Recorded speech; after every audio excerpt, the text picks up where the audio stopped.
In this moment, I give all glory to God. And so if you remember last week when I was here, I spoke about immovable faith through the act of opening up to our prosperity and abundance and through the act of tithing. And so we're going to go part 2 today, entitled Spiritual Economics. There are 2 great New Thought teachers around prosperity and abundance, plus a lot of other ones. But the 2 top ones are Catherine Ponder and Eric Butterworth. Eric Butterworth wrote a book called Spiritual Economics, and at the beginning of it, he asked this question: can you accept Emerson's statement that you were born to be rich, or that it's inevitable for you to grow rich by the use of your faculties? If you can't connect to that, then perhaps you're hung up on the age-old confusion of godlessness with poverty, and that needs to change. So what is your answer to the question? Can you accept the statement that you were born to be rich? I would bet that practically everyone here and in the world desires and wants to be prosperous and abundant in their lives, but we still carry around a lot of negative thoughts that we learned in our childhood or we learned out in the public.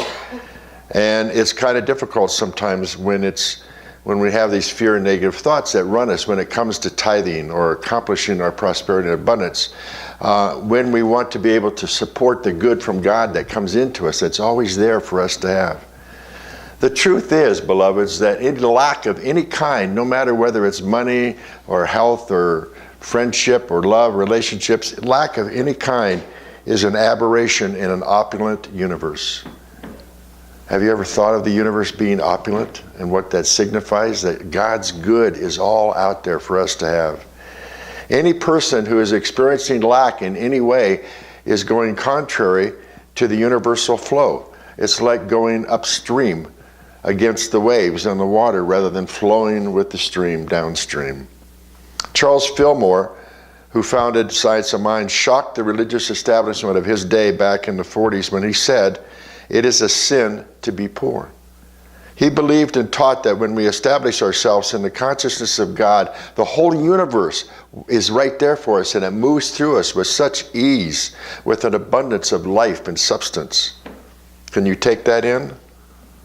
Let me read it again. The whole universe moves to flow into us with its abundance of life and substance. And that is, as I've been speaking the last 4 weeks, God in us, as us, is us. And everything about it is God. That's obviously what Jesus had in mind when he said, "Seek ye first the kingdom of heaven, and all these things shall be yours as well." I remember when I first started hearing that statement, it was difficult to take on, but I started saying it more and more, and I felt this relief going on inside of me, like, all I have to do is seek kingdom of God within, right here, and everything else out there will be taken care of. How powerful is that belief and that statement? It's been commonly assured that in times or assumed in times of economic reverses that somehow we are all victims of these strange melodies that go on in our lives, about which little can be done. We look at the economy, we get told by so-called experts that the stock market's gone down or this is happening, and we're all affected by it. There's not much that we can do other than wait and see. But the spirit of economics from New Thought reveals that there's much that we can do in these situations, mostly for ourselves and in connection to our country and the world. The belief is too common that the financial limitation is simply a quirk of bad luck, such as, I've been down on my luck lately. Anybody said that recently? Or business has been slow lately. Or it's the result of the will of God. I can do nothing with it. The Bible says, "I have come that they might have life and that they might have it more abundantly." That's God speaking to us through Jesus. I have come that you might have life more abundantly. What that states, beloveds, you are here to lead a full and happy life in all areas. You are here to glorify God within you and enjoy it in Him and her in all ways of your life, including prosperity and abundance. All the spiritual, mental, and material riches in the universe are gifts of God. They're God's good themselves. That's why I say a lot, the good of God and the God of good. God's good is here for you. All you have to do is accept it. Seek ye first the kingdom of heaven. Ask and you shall receive. It's always right there. And so we see that God is the giver to us, and God is the gift itself, and we are the receiver. God dwells in man. We talk about that a lot. And this means that the treasure house of infinite riches is within you and all around you and everywhere. We just need to open up and look at it and get through the negative thoughts of lack that we carry with us. And so by learning these laws of mind that we teach here at Fellowship, you can extract from the infinite storehouse within you everything you need in order to live life gloriously, joyously, and abundantly. Do you believe that? That you can have everything you want joyously. Those are strong words. Gloriously and abundantly. You were born to be rich, which is probably different from most people's beliefs, but that's a statement I want you to take in. You were born to be rich because you have God's kingdom already inside of you. And you grow rich by the use of the God-given faculties by tuning into the infinite within you. And then your mind becomes more productive and it becomes more full of good ideas. And as a result, your doing and your labor will become more productive. And all of that will bring about material riches. And what is that? New ideas, new growth in your work, whatever it is you're doing. That's just God expressing through you with ideas, with the work that comes, with the prosperity, with the health. It's all God. That's all we need to look at. So it's not so much, first of all, let me go back. The word prosperity comes from the Latin root, which literally translates according to hope, or to go forward hopefully. Doesn't that sound a lot smoother to accept? To have hope in relationship to prosperity. So it's not so much as a condition in life that we pay attention. We got to stop paying attention to the things that are going on and going, oh, this experience or that. What's more important is our attitude, our feelings about it. What is our attitude about what's going on? What is our belief about what's going on that we need to change? Because it's all about changing our belief. It's all about changing our consciousness. The truly prosperous person is a fully functioning person, one who is experiencing what Jesus calls the life more abundant. Each of you has that right to have the life more abundant. And so prosperity is a way of thinking, not just about money or things, and poverty is a way of thinking and living, but not just a lack of money. So what's those two statements saying? It's a way of thinking and living. It's a belief. It's not about what's going on outside. So, that said, in talking about prosperity, let's look at tithing, which I briefly mentioned last week. As I mentioned, according to Edwin Gaines, tithing is giving 10% of all that you receive back to the source of your spiritual food. That includes not just your money, but your talents as well, which we're going to talk about. And that's why you have the music stand with the green bag stands for all your talents that are in there, and a wallet and a checkbook, which are things that are made by man. But inside of them is God's money. In my wallet, my checkbook, it's all God's money. And I'm the one that opens up and listens to what I need to pay for, how I'm to receive, how I'm to be of service. It includes not just money. So when you receive something of value, you want to keep it going, don't you? You don't want it to stop. Oh, I received this. I want it to keep going and flowing even more and more. So the question is, when you tithe to your source of spiritual food, what is it that you're paying for? And what is it that you're receiving? Well, first of all, let's look at what you receive from your source of spiritual food. And so I'm going to assume that you receive spiritual food from here at Fellowship, okay? And that you tithe here. So what are the things you receive? Number one, a place to go every Sunday, to be with people, to be with your inner and higher self, to be in prayer. Number two, camaraderie. Number three, a place to meet people that you want to meet. Number four, a place where you can contribute your talents, be they writing, singing, teaching, cooking, and where those talents are recognized and appreciated by others. Number five, a place where you receive spiritual guidance for your life. Number six, a place where you bring your problems. You hear the minister speak, you hear people's prayers, you read things that help you find ways through all the issues in your life. In other words, a place where you receive new thoughts, because that's what we are. Number 7, it's a place where you find like-minded people who seem to understand what you're talking about, and they support you in your feelings, whether you view them as positive or negative. It's a place where you can take classes in subjects that teach you, that interest you. Number 9, it's a place where you can offer classes in subjects that interest you. Number 11, it's a place where you can be seen and feel important. Number 12, it's a place where you have personal access to business people, professionals, advisors, who outside of this context might not be readily accessible to you. Next, it's a place where you can ask for what you want and be heard. Number 13, it's a place that's here to support you and manifest in your prosperity and your goals. And lastly, it's a place where you can learn to let go of all your past fearful religious beliefs and connect to the new thought ones that help you grow in your life. Do you guys all receive that here? That's your source of spiritual help right here. So in looking at this list that I came up with and read, is I see there's 2 benefits received from fellowship, or 2 categories that the benefits fall into. 1, nuts and bolts physical universe benefits. Number 2, spiritual benefits. So let's talk about the nuts and bolts. It's the one in which is more readily easy to see. It's where you can meet people, gather information, study, learn, find people with interests that match yours, use your talents, get recognized for them, perhaps even profit financially from doing so. So, were you to contribute to the church, which is your source of food for you inside, and expand this church, which is what we desire to do, then what happens? You get even more people to know, more classes to take, more chances to use your talents, more opportunity to receive and give information and get close to those people that might help you. So then secondly, the least obvious but perhaps the most important benefits are those we cannot see, the spiritual benefits. In order to assess those, we have to explore what the function Spirit has in our lives.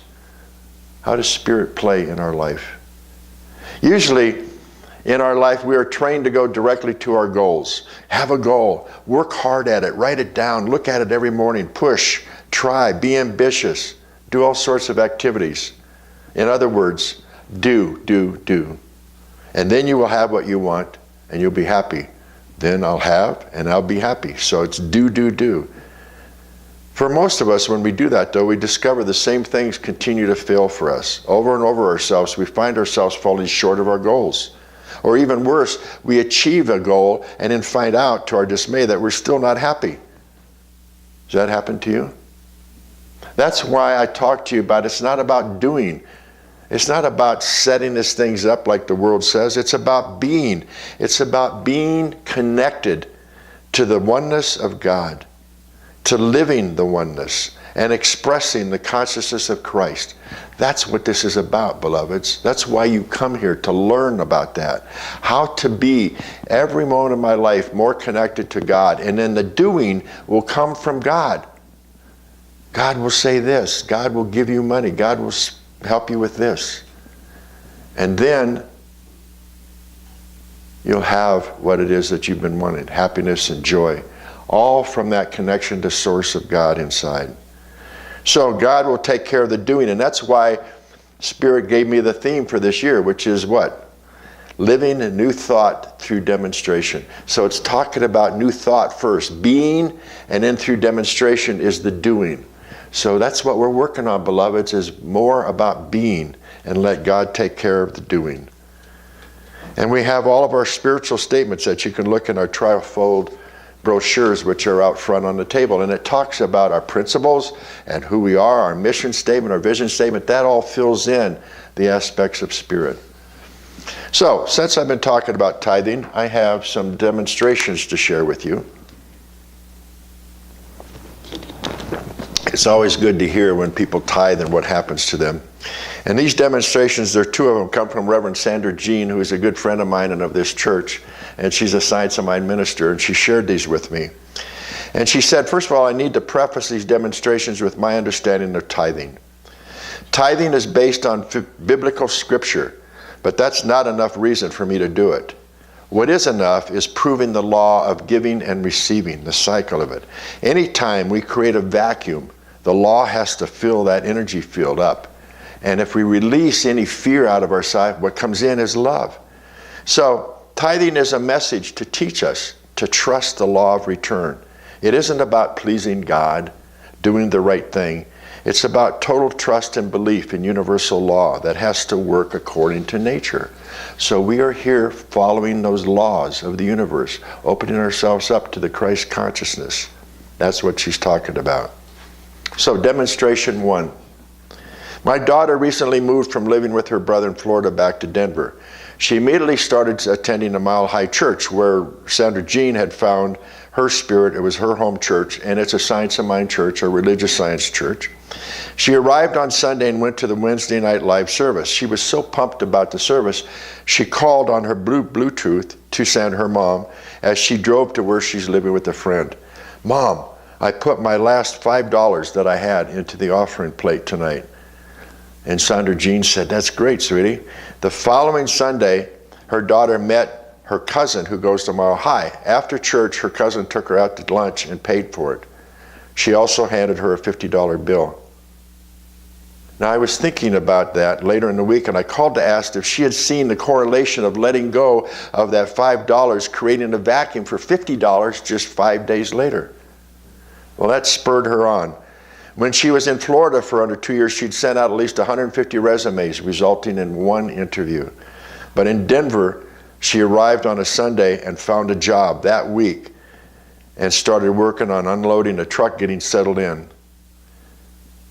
And that following Monday, just 2 weeks after moving to Denver, she had this great job. It has many benefits, plus a delightful work environment.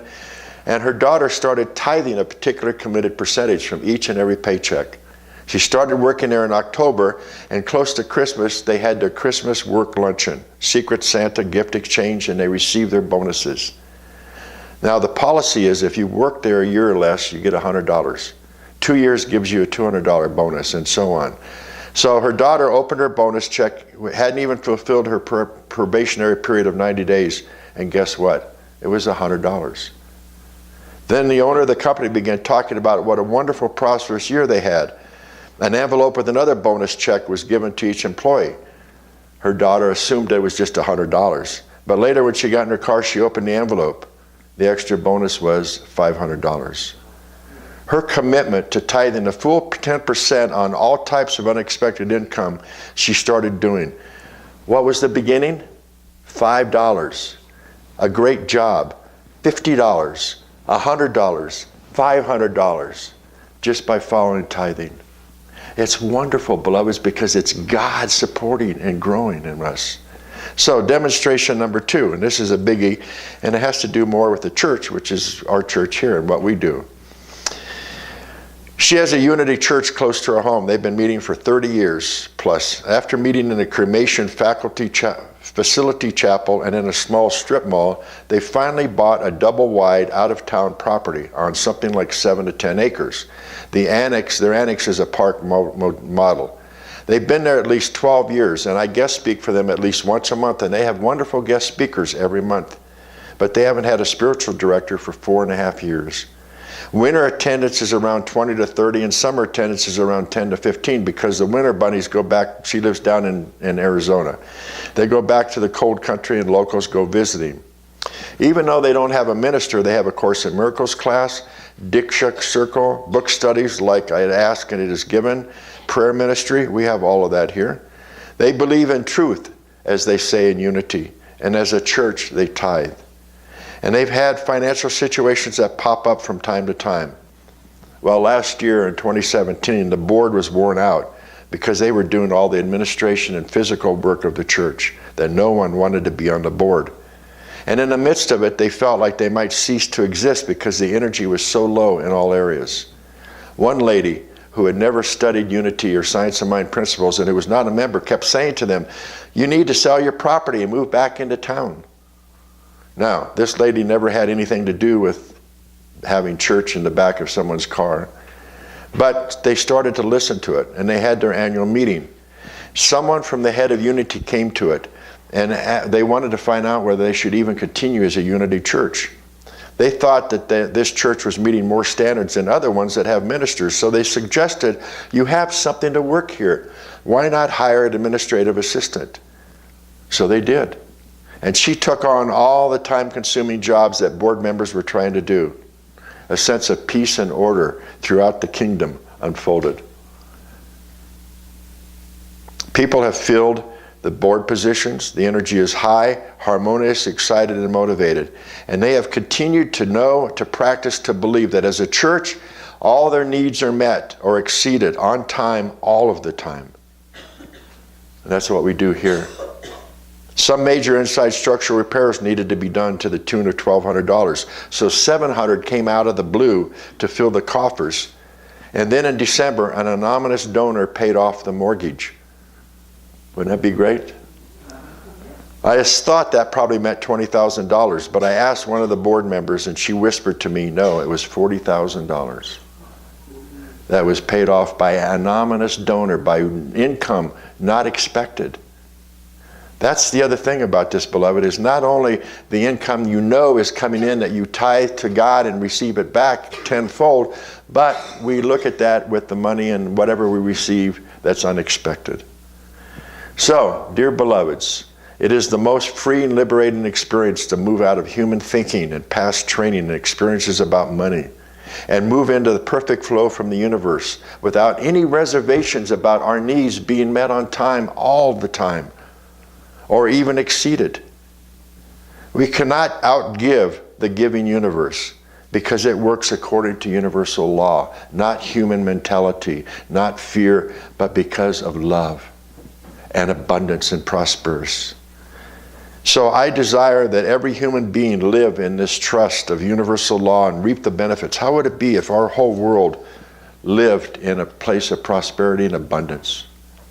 No worries about that at all.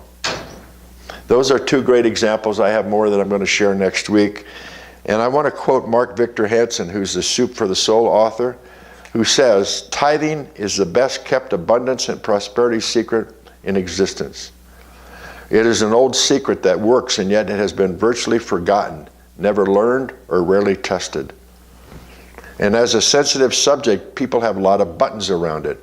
But I want you to understand and fully comprehend this great principle of tithing, as it will open life's cornucopia, and think about what a cornucopia looks like and all the good coming out of it for you, of unlimited good. We at Fellowship of Spirit are a church of prosperity. We tithe monthly to organizations in this town. And I hope all of you tithe here to support Fellowship and help it to continue for you and for its growth and for your growth. So on that basis, I want you, I'm going to fill out these, or pass out these papers, and I want you to just write on each one, I will tithe. And this is going to be between you and God, okay? And the rest of us aren't going to look at it. But pick something you want to tithe for this year or this month and put it down, because what you're saying to the universe is, I'm going to have this amount of income to do that. And it's supporting the church. And as I said, we're not going to look at it. We're going to do something with it afterwards, after service is over. Oh. So please, everybody, fill it out because it's for you. Here, can you help pass those out?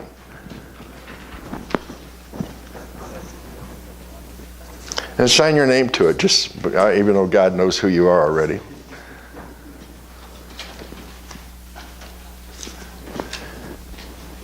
Okay. We should have enough. If not, let me know.